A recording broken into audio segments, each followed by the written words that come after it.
écoutez Radio Ma'arif.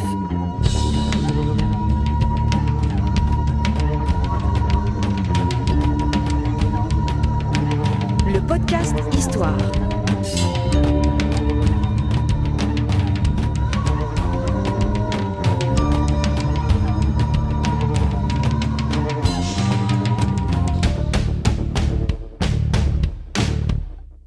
Produit avec le soutien de Maroc Télécom.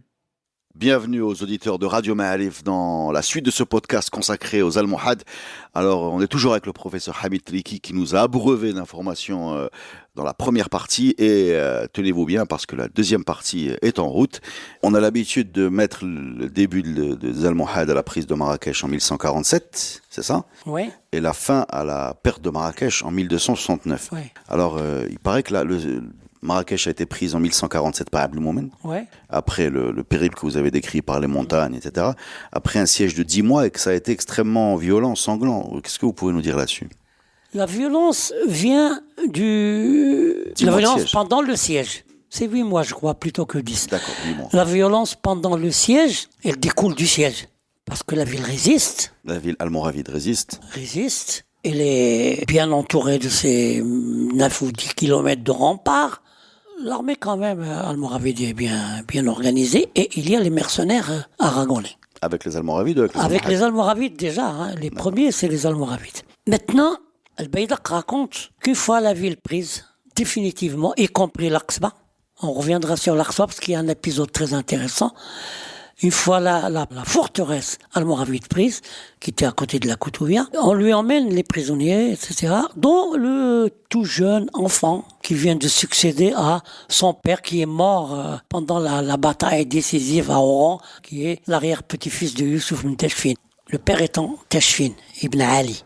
On lui amène ce jeune enfant et il y a une espèce de jury qui va condamner, présidé par Abdelmoumen. Abdelmoumen plaide et hésite à faire exécuter l'enfant.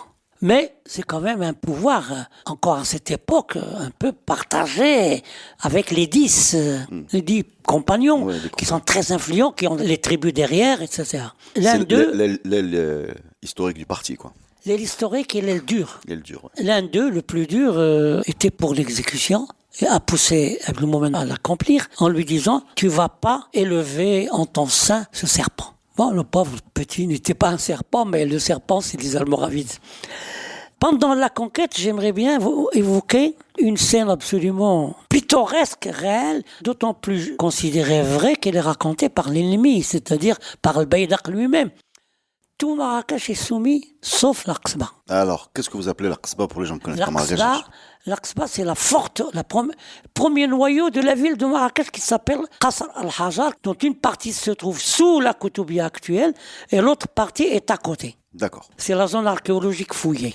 Oui, Almoravide. Actuellement. Oui. Donc, la forteresse ou la tour principale au-dessus de la porte de la forteresse résiste anormalement et c'est une seule personne qui combat et qui empêche pendant des heures l'accès à la forteresse. Et cette personne est habillée et voilée à la manière des hommes almoravides. Et c'est après avoir... Excusez-moi, juste pour avoir l'image, il faut imaginer les Almoravides comme, en gros, Sahrawa, plus ou moins. La Sahrawa, oui, et les femmes sans voile. Les femmes sans voile, mais les hommes avec avec leur voile habituel, bien sûr. Donc ce bonhomme-là résiste héroïquement. Il résiste héroïquement, il en exécute pas mal, et à la fin, il est touché et mort. On le dévoile, et c'était une princesse almoravide qui s'appelle Fano bint Omar Inti. Et cette princesse, elle est de la branche des oncles des cousins plutôt de Youssouf ibn Tashfin. Voilà un épisode où une femme, c'est pas la première fois d'ailleurs à Marrakech, mais une femme a particulièrement résisté, et les Sahraouiens.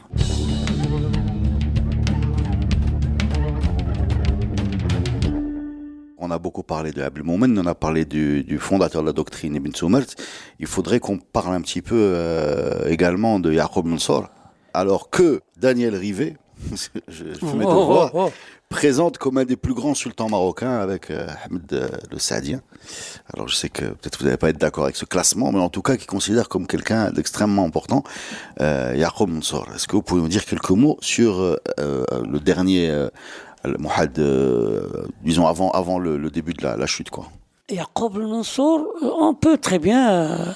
Allez-y. Quoique dites ce que vous pensez, personnellement, je considère que Abdelmoumen n'est pas seulement le fondateur, mais c'est un génie politique et militaire et administratif et économique, parce que à cause des plans d'aménagement, etc. Yaqub al-Mansour a fait des aménagements aussi. Bon, il a contribué auprès de son père Youssef à la construction, à l'achèvement de la Koutoubia, de la Kheralda, etc. Également à l'achèvement de la nouvelle ville qui jouxte Marrakech, qui est double, c'est l'Aqsa, avec sa porte monumentale, avec sa mosquée, sa madrasa, et ses cours immenses, etc. Grand bâtisseur, très très bon combattant, enfin stratège, puisqu'il a quand même emporté la plus importante victoire en Andalousie, alors qu'Abdelmoumen n'est pas allé en Andalousie. Abdelmoumen, il a reçu, ils sont venus à lui de l'Andalousie pour la BA. Quelle est la grande victoire de Yaqub al-Mansour en Andalousie? Arak. Ça se trouve où aujourd'hui en Espagne? Dans la Castille, D'accord. Au sud de Tolède, par là, bien au sud de Tolède. C'est ce que les textes appellent Al-Arcos. Le texte espagnol, il s'est resté. Ghazouat al-Arak, c'est le nom du lieu. Arak du côté musulman, Al-Arcos, qui est le même nom, du côté espagnol. Alors, ça nous amène à essayer de voir quels sont les contours de la personnalité d'Al-Mansour. Il est le grand bâtisseur, il est le bon stratège, etc. Mais c'est une personnalité assez, lui aussi, comment dirais-je, qui étourdit un peu, parce que il est à la fois un homme doux, pieux, respectueux des autres, mais aussi un homme sujet à des crises de remords. Ah, ça, c'est la première fois que j'entends ça Ouais. depuis que je fais des podcasts histoire. Des crises de remords, puisque c'est bien lui qui avait dit qu'il avait 3 regrets. C'est entre autres ça. Après la bataille d'Al-Arcos, son regret est d'avoir libéré son quotient, son contrepartie, des milliers de soldats castillans vaincus, au moment même sur le champ même de bataille. Et ça traduit à la fois sa personnalité double, qui est celle qui n'a pas voulu être le sanguinaire, mais aussi sa générosité, etc. Mais aussi son hésitation entre... Un peu un signe de faiblesse, vous voulez dire? Ou cette faiblesse psychologique viendrait du fait qu'il était, comme je qualifierais, comme disait une fois, je m'excuse d'une citation pédante, de François Mauriac, qui avait étudié de très près Racine, qui est dur dans ses pièces. On lui a dit, comment se fait-il, vous, le très chrétien, soyez si dur par rapport à Vos personnages. au personnage de Racine? Il a dit, parce que j'ai la cruauté d'étendre. J'ai la cruauté d'étendre. C'est un petit peu, Yaqub al-Mansour. sans aller jusqu'à la cruauté, parce qu'il a un autre remords, c'est d'avoir construit Rabat. Il dépensait beaucoup d'argent dans la construction d'une ville inutile à son époque. Inutilisée, je veux dire. C'est-à-dire qu'il est resté vide longtemps, le rabbin. Il est resté vide parce que ça coïncidait avec l'essoufflement des Almohades et c'était plus possible. Rabat, c'est destiné à être un immense camp d'embarquement pour l'Andalousie. C'est pas peut-être avec l'idée que ça pourrait devenir, à cause de l'approche de l'Andalousie, mer et terre, par terre et mer, pourrait devenir la capitale, à la place de Molac. Il faut voir cet échec à l'époque de Rabat comme une sorte de projet immobilier qui marche pas, ou comment vous voyez, ou bien la construction d'une ville nouvelle qui foire un peu, c'est ça? C'est comme ça qu'il faut le voir. C'est les circonstances historiques qui ont fait que ça a foiré. D'abord, de par son gigantisme. Il est immense, Rabat. Et il faut voir la muraille actuelle de Rabat. La muraille qui revient qui est à l'intérieur de la Médina, elle est du XVIIe siècle.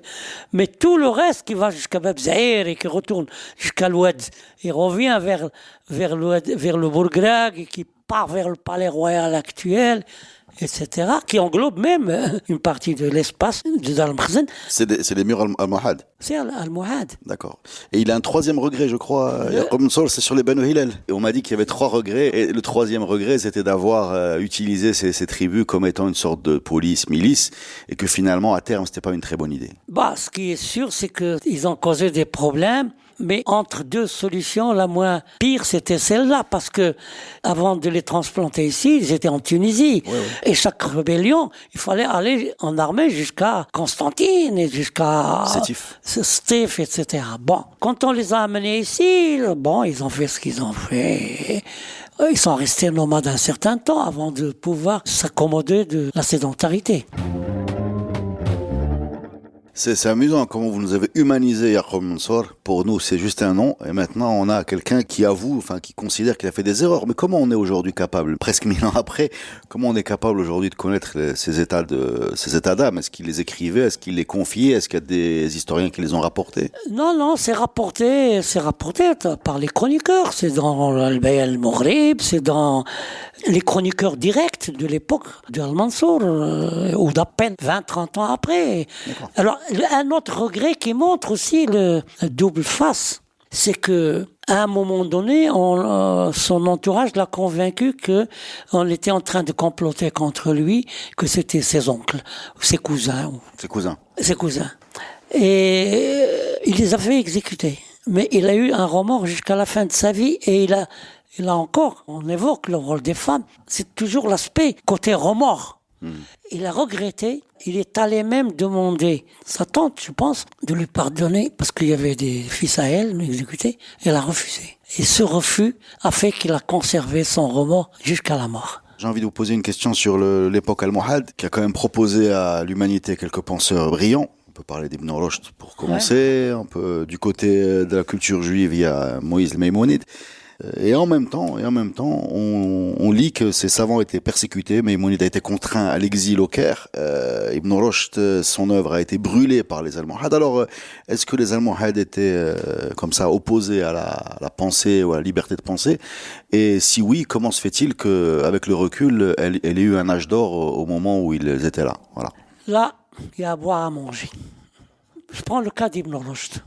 On ne retient que le fait que ses livres ont été brûlés, oui, et qu'il a été exilé à Lucena, l'unique ville juive d'Andalousie exclusivement. Lucena, au nord de Cordoue. Al-Yassana en arabe. Bon, ben, ce qu'on oublie, vous avez dit dans votre question que on dit que les Almohades éprouvaient une certaine répugnance vis-à-vis des philosophes, etc., des réserves.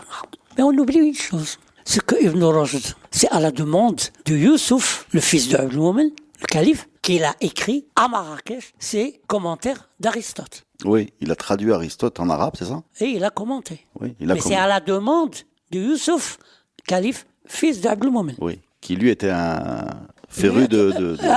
C'était un homme qui allait jusqu'à pratiquer la médecine, et avec Ibn Tufayl, son entourage, et lequel Ibn Tufayl a amené Ibn Rushd chez lui, etc. Ibn Tufayl, philosophe, médecin, etc.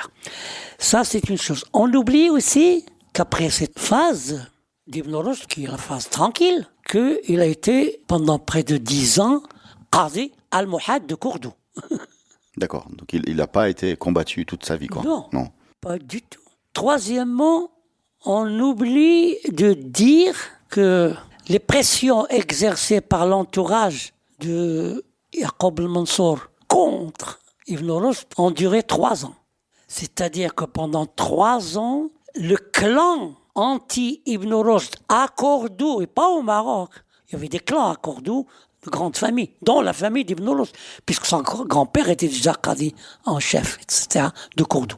Le clan opposé, disons des fuqaha, mais c'est avant tout un clan cordouan. Il n'a raté aucune occasion pendant 3 ans de pousser Al-Mansour directement au Maroc, à Marrakech, comme à Cordoue, à Séville, etc., à persécuter Ibn Rushd. Donc vous voulez dire que c'est des règlements de compte plus que des problèmes d'idéologie? Pendant 3 ans, il ne les a pas écoutés. L'autre aspect, c'est que lorsqu'il a décidé, il a fini par accepter. C'était dans un cadre d'une conjoncture spéciale. C'était justement à la veille de la préparation de la bataille d'Al-Arcos, la victoire d'Al-Mansour, principale en Andalousie. Et c'est à ce moment-là qu'il a été encore poussé une ultime fois à juger le cas d'Ibn Rushd. Donc il faut le situer dans le cadre conjoncturel d'un moment où tout le monde devait être d'accord pour la guerre. Moi, j'irais jusqu'à considérer qu'Ibn Rushd est un peu le bouc émissaire. Le dindon de la farce. Le dindon de la farce. Et la preuve en est qu'il a été réhabilité après. Pourquoi on ne dit pas qu'il a été réhabilité, qu'il est revenu ici, quand même qu'il était resté auprès du calife Al-Mansour et qu'il a été enterré à Marrakech, etc. Est-ce pour le surveiller? Il ne présentait aucun danger. Hein? Si c'était un chef d'une zaouia ou d'un ordre religieux, ça serait possible. Alors, en plus, tout ce qu'on lui a reproché pendant le procès, parce qu'il y en a un qui a pratiquement un grand qadi à Marrakech du début du XIIIe siècle, qui est un des meilleurs historiens et biographes des personnalités importantes. C'est au moins 6 volumes, son livre. C'est Ibn Abd al-Malk al-Murrakushi. On ne revient pas, on ne vient jamais vers ce que dit Ibn Abd al-Malk. Quand on le lit, on a l'impression qu'il reproduit la minute du procès. Or, non seulement il juge que c'est complètement falsifié, c'est-à-dire que ce qu'on lui reproche est faux, mais je vous raconte seulement une seule anecdote qui est rapportée ailleurs ou chez lui-même, qui montre qu'il y a le jeu de clan à l'intérieur de Cordoue. Ibn Rushd est qadi en chef de Cordoue, de la part des Almohades. Il est arrivé un phénomène de climat très particulier. Le soleil était caché par des poussières, etc., des vents forts, et ça a duré plusieurs jours.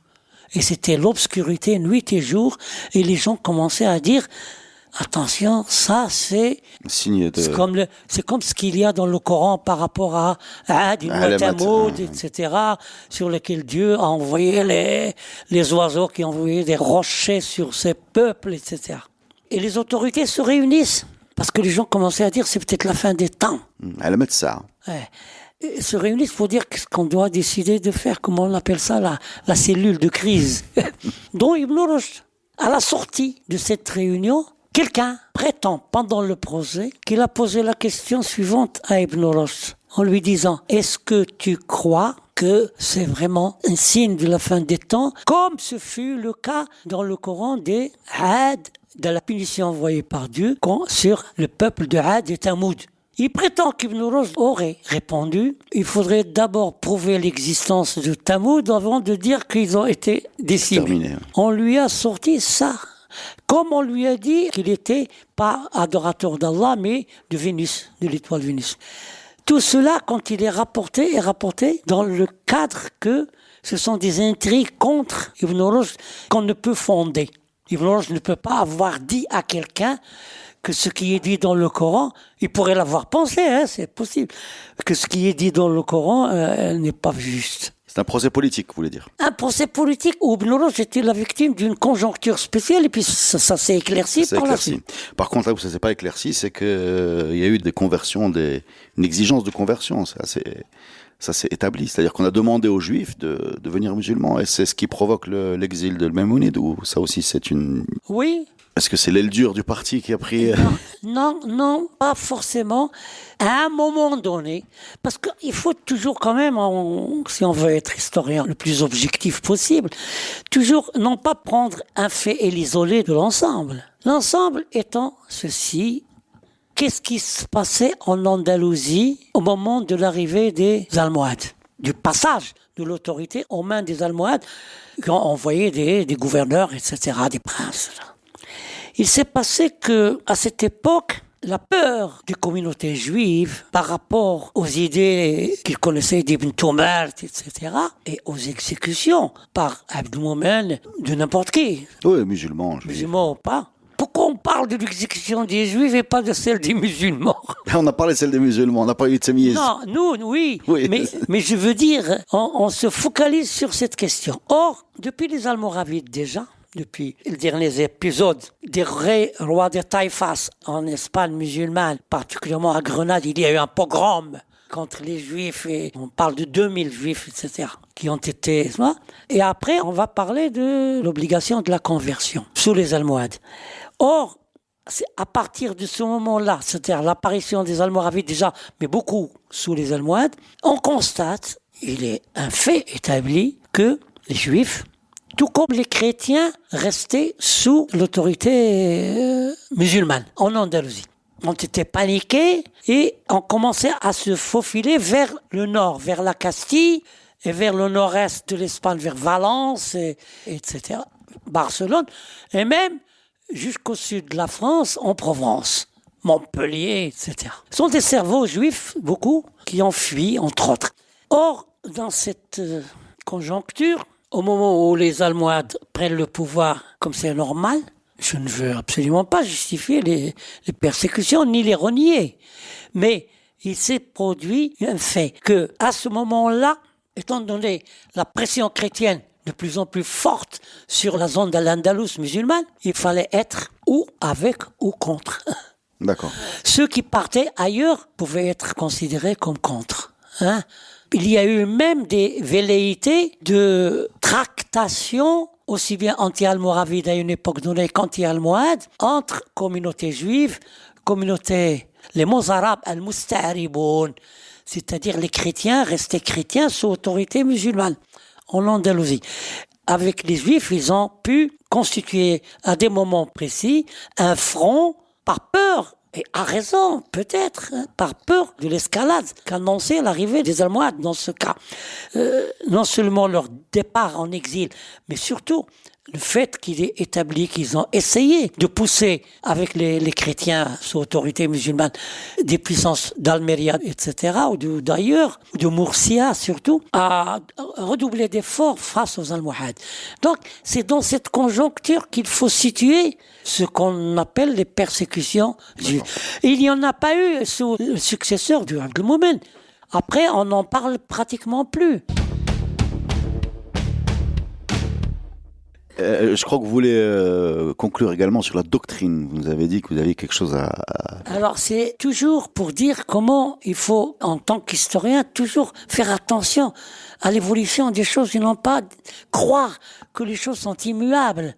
C'est pas parce que Ibn Tumurt a dit voilà ma doctrine et que cette doctrine est rappelée chaque fois plus ou moins du reste dans les lettres officielles et les discours que ce que prescrivait cette doctrine, notamment vis-à-vis des femmes, vis-à-vis de la musique, etc., que cela est resté immuable tout le temps des Almohades. D'abord, on sait que déjà le fils de Abdelmoumen avait une petite attitude plus ou moins ambiguë ou voulu ambiguë quant à la doctrine. C'est-à-dire, est-ce que le Mehdi? Eh bien, le Mehdi. Ah, il prend ses distances. Il prend ses distances sans le dire. Exactement. Yaqub al-Mansour, son fils, exprime aussi son doute. D'accord, sans doute. Le fils de Yaqub al-Mansour, Idriss, qui vient de Séville, qui occupe Marrakech, celui-là, carrément, il se lève, une fois qu'il est rentré à Marrakech, sur le minbar, non pas de la Koutoubia, mais de l'Aqsa, c'est-à-dire du siège du pouvoir, et il dit « La Mahdiya illa Isa ibn Maryam ». Il n'y a d'autre Messie que Jésus, fils de Marie. Jésus. Et il supprime des monnaies le nom du Mehdi et le remplace par le Coran. Au lieu de Mehdi Imamuna, le Coran ou Imamuna. Sur les dinars. Sur les dinars et sur les dirhams. Donc, quand même, on ne peut pas continuer à dire, toujours accuser les Almohades d'avoir continué à exécuter la volonté du Mehdi sans réflexion. Voilà. On peut dire quelques mots sur l'héritage architectural. Alors, j'ai listé comme ça des monuments, vous allez me confirmer, qui sont bien Almohades. Donc la Giralda, ouais. À Séville. Oui. La Koutoubia à Marrakech. Oui. La Tour Hassan à Rabat. Oui. Bab Rawah à Rabat. Oui. La Kasbah des Oudéa de Rabat. Oui. Voilà. Il y en a d'autres comme ça qui nous ont échappé. Pour le Maroc, il y a toute la muraille de Rabat, bien sûr. Toute la muraille de Rabat, bien sûr. En Espagne, peut-être autre chose. À Marrakech, il y a toute l'Aqsa, dont il reste que la mosquée, qui a été transformée après, et la porte d'accès, la porte monumentale Babagnaou, qui est une des plus belles portes de l'époque almohade. Ceux qui veulent prendre la route, à Tinmel, vont également trouver des monuments, non? Il n'y a pas une Qasbah à Tinmel. Non, la mosquée de Tinmel. Voilà, la mosquée de Tinmel. Elle est là, même avant la Koutoubia, avant toutes les autres. D'accord, c'est le point de départ de ça. Elle a été conçue par le moment même, il a envoyé cette fameuse missive à tout le pays. Est-ce qu'il y a des monuments, par exemple, en Algérie ou En Algérie, c'est difficile à dire, mais en Andalousie, il y en a beaucoup qui peuvent paraître secondaires par rapport à la Giralda. Mais par exemple, au niveau de l'aménagement à Séville, c'est un immense programme exécuté sous Youssef Ben Abdelmoumen sur les rives du Guadalquivir. Alors, c'est-à-dire qu'on a dallé les rives, on a créé des esplanades, on a fait la mosquée, on a fait la Qessaria. Ce qui est regrettable, c'est qu'il ne reste plus, ou presque plus, d'éléments de monuments et encore moins d'éléments d'époque almohade de l'architecture civile. Ce qu'on a cité, c'est l'architecture religieuse, l'architecture militaire. Mais l'architecture civile, c'est-à-dire comment était leur palais, à l'Aqsa, il y avait 12 palais, il n'en reste rien. Comment ça se fait d'ailleurs?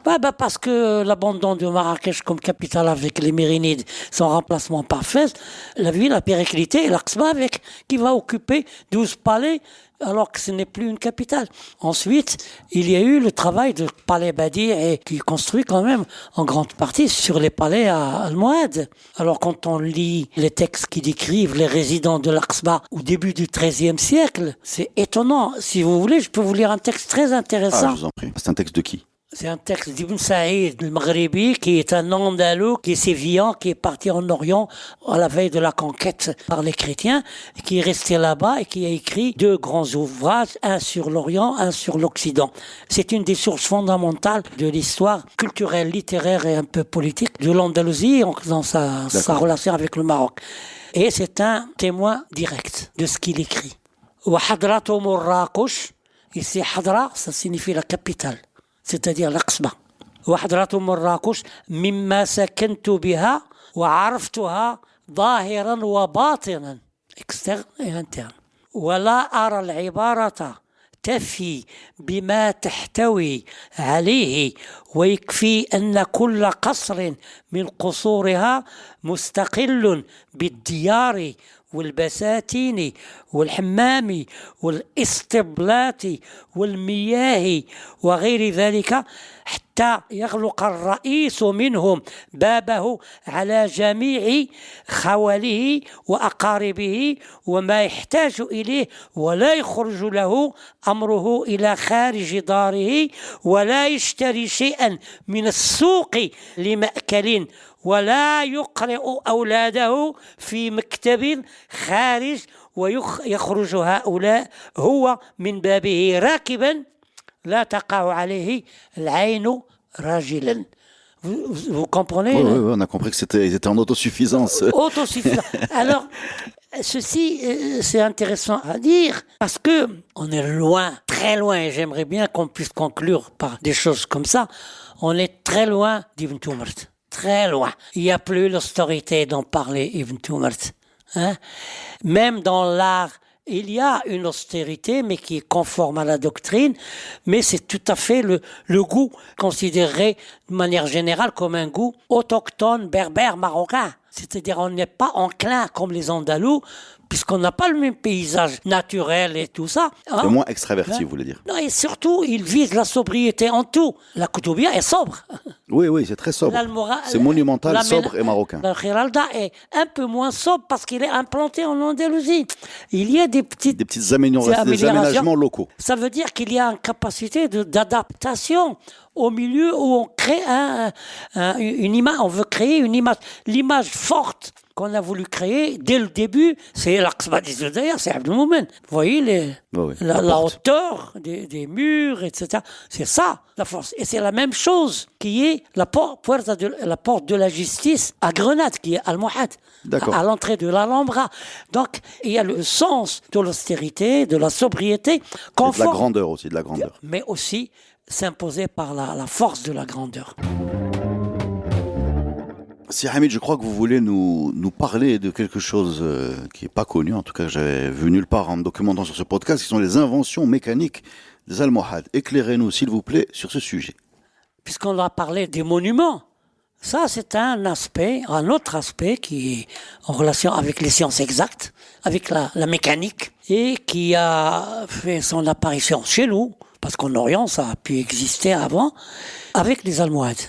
Ça intéresse 3, monuments au sens de œuvres majeures d'ébénisterie. Il y a ce qu'on appelle le minbar de la Koutoubia. Lequel minbar est une commande almoravide faite par Ali ibn Yusuf ibn Tashfin à Cordoue, qui a été envoyé à Marrakech en pièces détachées, installé à la mosquée Ben Youssef, qui est almoravide, puis transféré depuis à la Koutoubia par Abdelmoumen. Il est resté presque 8 siècles. Vous parlez d'un minbar... Le minbar, c'est la chaire à prêcher. Oui, sur des rails. Oui. Une fois installé à la Koutoubia, pas Abdelmoumen, après la construction de la Koutoubia, d'abord il faut dire quelles sont ses dimensions, parce c'est 3,85 m de hauteur, c'est 9 degrés et 3,50 m de largeur.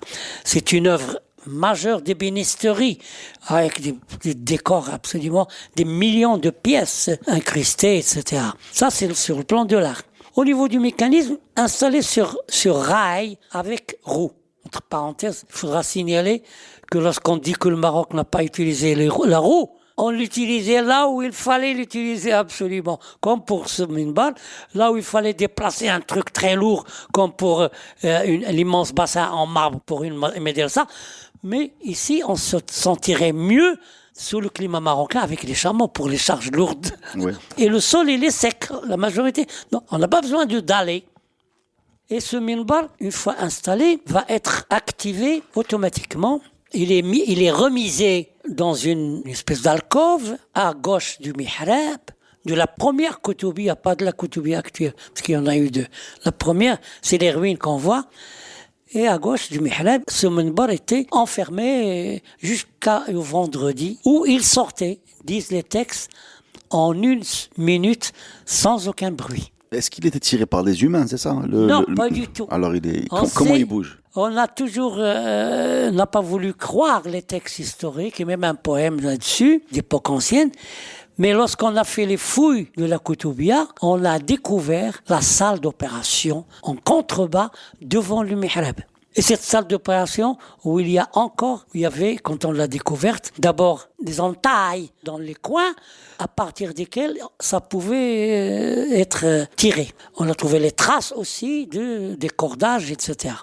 Ça fonctionnait avec un système de contrepoids qu'il va falloir, avec un ingénieur. Oui, la poulie, quoi. La poulie de Léonard de Vinci. On a trouvé, parce qu'on a reproduit le dessin de l'architecture qui manœuvrait deux choses en même temps, le minbar et la maqsoura. La maqsoura, c'est le grand paravent qui est planté devant le mihrab, qui isole un espace pour le khalife et ses proches, sa garde proche aussi, par rapport à la population, parce que, entre parenthèses, on a souvent attendu depuis Omar et les frères. Oui.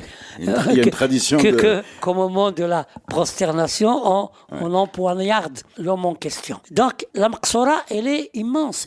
D'abord, ça s'en prend quel poids à faire bouger tout ça? Difficile, parce que dans plusieurs tonnes, on est parce d'accord. Que quand on a, d'abord, le minbar doit peser, je sais pas, 500 kilos ou une tonne, je n'ai aucune idée. Mais la maqsoura, elle, plutôt, est un demi-hexagone divisé en 6 panneaux. Les 6 panneaux étaient cachés avant l'arrivée du calife. C'est-à-dire, on les faisait glisser au fond, sous terre, et on mettait les tapis au-dessus. Lorsque le calife annonçait l'arrivée, on dépliait les tapis ou les nattes. Et l'espace était séparé par... Comme d'habitude, c'est toujours exagéré. Et un texte dit que ça séparait un espace pouvant contenir 500 personnes. Si c'est 50 personnes, c'est déjà pas mal. C'était le calife avec son suite. Mais un espace quand même, mesurable. Donc il y avait ça. Et les deux mouvements, c'est-à-dire quand arrivait le calife, les deux mouvements étaient simultanés. C'est-à-dire qu'on fait sortir le minbar. C'est-à-dire le minbar sort et la maqsoura monte. Et tout cela est décrit en disant, on a une description extrêmement détaillée par le fils d'Ibn Tufayl d'ailleurs, qui était vizir almohade, qui n'est pas n'importe qui, etc. Et c'est traduit en français. Donc voilà. Ce qui est intéressant, c'est que pas d'action directe humaine, pas de bruit. La troisième chose, en même temps, c'est que les Almohades, en arrivant à Cordoue, prétendent avoir trouvé à Cordoue une page d'une des 4 copies du Coran envoyées aux 4 coins du monde musulman, juste après la rédaction finale du texte coranique. Ils disent qu'il y a dans cette page, il y a des traces de sang et que ça serait le sang de Uthman exécuté. Bon. Un des 4 califes. Peu importe, c'est toujours le pouvoir des Almohades à exploiter tout. Voilà, nous tenons le Coran de Uthman. Ils lui ont construit une espèce de palanquin, Maria, extrêmement luxueuse, travaillée comme le minbar, etc.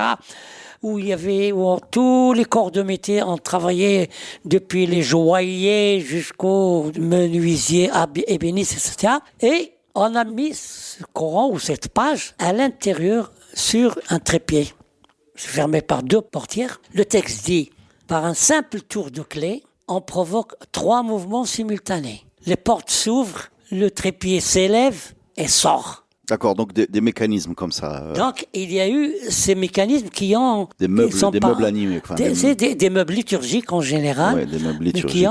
qui sont apparus. Peut-être il y avait des ingénieurs de l'Andalousie ou je sais pas, c'est local. C'est pas forcément des Génois ou des Allemands qui sont venus faire ça.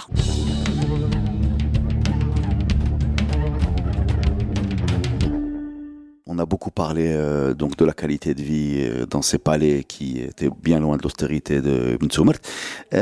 Comment vivait le Marocain? Est-ce que le Marocain non-roi a été impacté par cette dynastie? Est-ce que son niveau de vie, sa stabilité, sa sécurité, sa santé, est-ce que quelque chose comment vivait le niveau de vie? On peut être sûr d'après les descriptions du pays, de sa richesse.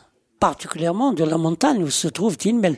Des fruits, des pommiers, tout ce qu'on veut, qui, selon les descriptions géographiques du temps, parlent beaucoup de baisse des prix à la consommation des légumes et des fruits. Ça, c'est un signe que c'est quelque chose qui a un peu ou beaucoup amélioré l'ordinaire.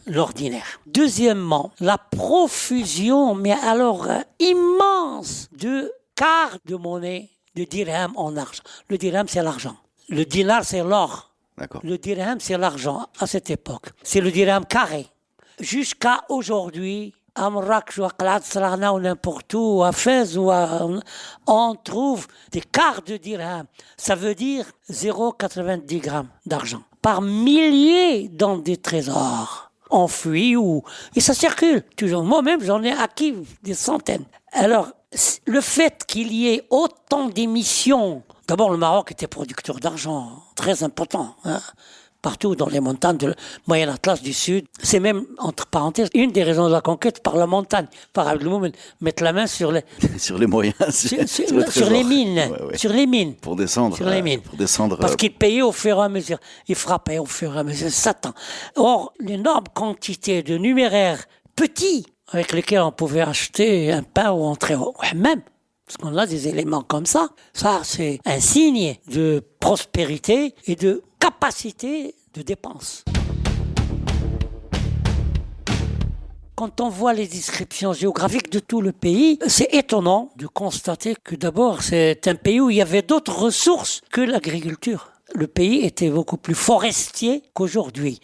Et la forêt, c'est pas seulement une source de revenus, mais une source de nourriture. Il y avait beaucoup de rivières qui étaient navigables. Tensift, par exemple. Tensift était navigable jusqu'à 13 ou 14 kilomètres. Le Bourgrag était navigable. Luxus était navigable. Et bien sûr, Sebo, jusqu'à hauteur de Fès. Et ça servait de voie de communication pour les produits lourds. Donc, en gros, si les populations avaient des raisons d'être mécontentes, à part du fait qu'ils étaient obligés d'être endoctrinés, parce que croire en l'impeccabilité du Mehdi, pour des gens qui avaient l'habitude d'être malikites, plutôt très orthodoxes, etc., c'était difficile. Mais ça touche en fait l'élite.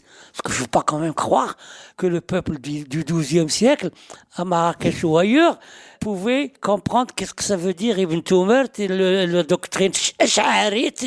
C'est pas possible. Ghazali, par Ghazali, c'est impossible.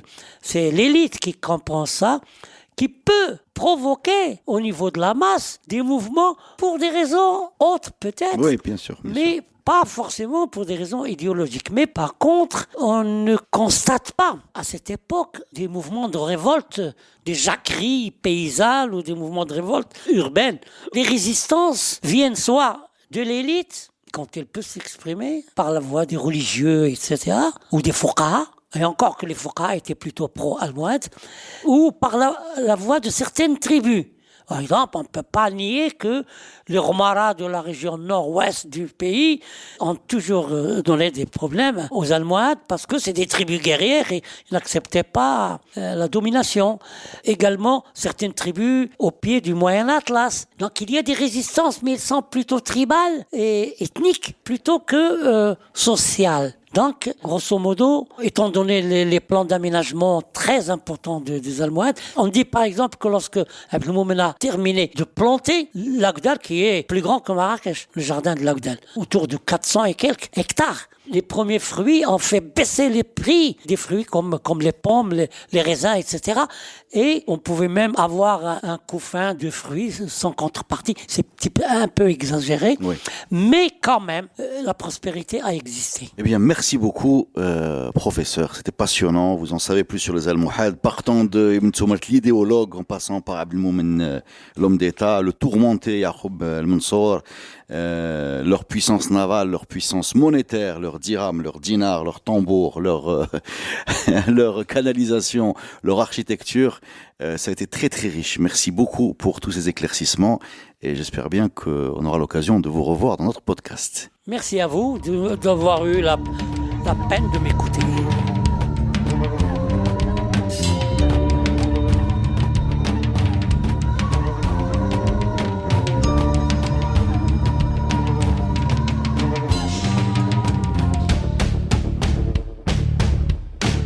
Ce podcast est produit avec le soutien de Maroc Télécom. Maroc Télécom, un monde nouveau vous appelle.